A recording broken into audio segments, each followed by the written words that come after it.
ఆదికాండము 3వ అధ్యాయము. దేవుడైన యెహోవా చేసిన సమస్త భూజంతువులలో సర్పము యుక్తి కలదై ఉండెను. అది ఆ స్త్రీతో, ఇది నిజమా? ఈ తోట చెట్లలో దేని ఫలములనైనను మీరు తినకూడదని దేవుడు చెప్పెనా అని అడిగెను.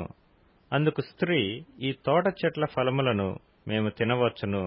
అయితే తోట మధ్యనున్న చెట్టు ఫలములను గూర్చి దేవుడు మీరు చావకుండునట్లు వాటిని తినకూడదనియు వాటిని ముట్టకూడదనియు చెప్పెనని సర్పముతో అనెను. అందుకు సర్పము, మీరు చావనే చావరు.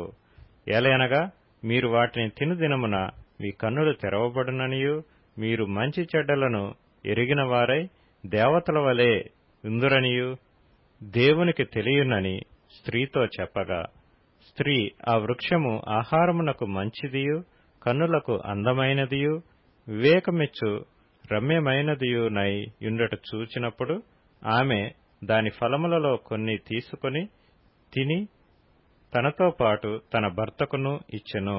అతడు కూడా తినెను. అప్పుడు వారిద్దరి కన్నులు తెరవబడెను. వారు తాము దిగంబరులమని తెలుసుకొని అంజూరపు ఆకులు కుట్టి తమకు కచ్చడములను చేసుకొండ్రి.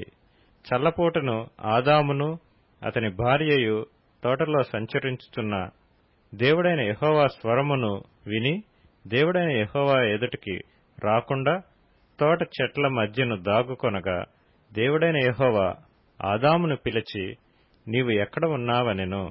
అందుకతడు, నేను తోటలో నీ స్వరము వినినప్పుడు దిగంబరినిగా నుంటిని గనుక భయపడి దాగుకొంటినెను. అందుకాయన, నీవు దిగంబరివని నీకు తెలిపినవాడెవడు? నీవు తినకూడదని నేను నీకాజ్ఞాపించిన వృక్ష ఫలములు తింటివా అని అడిగెను. అందుకు ఆదాము, నాతో నుండుటకు నీవు నాకిచ్చిన ఈ స్త్రీయే ఆ వృక్ష ఫలములు కొన్ని నాకియ్యగా నేను తింటినెను.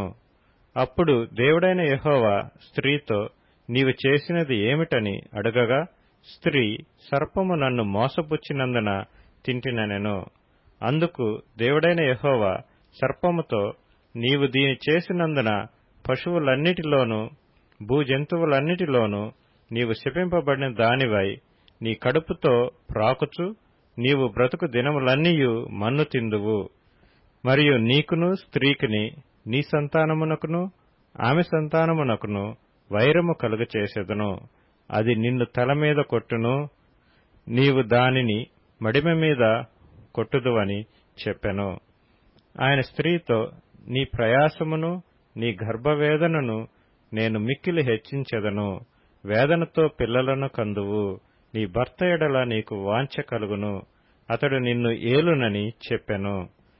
ఆయన ఆదాముతో, నీవు నీ భార్య మాట విని తినవద్దని నేను నీకాజ్ఞాపించిన వృక్ష ఫలములు తింటివి గనుక నీ నిమిత్తము నేల శపింపబడియున్నది. ప్రయాసంతోనే నీవు బ్రతుకు దినములన్నీయు దాని పంట తిందువు. అది ముండ్ల తుప్పలను గచ్చ పొదలను నీకు మొలిపించును. పొలములోని పంట తిందువు. నీవు నేలకు తిరిగి చేరు వరకు నీ ముఖపు చెమట కార్చి ఆహారము తిందువు. ఏలయనగా నేల నుండి నీవు తీయబడితివి, నీవు మన్నే కనుక తిరిగి మన్నైపోదువని చెప్పెను. ఆదాము తన భార్యకు హవ్వ అని పేరు పెట్టెను. ఏలయనగా ఆమె జీవము గల ప్రతి వానికిని తల్లి. దేవుడైన యెహోవా ఆదామునకును అతని భార్యకును చర్మపు చొక్కాయలను చేయించి వారికి తొడిగించెను.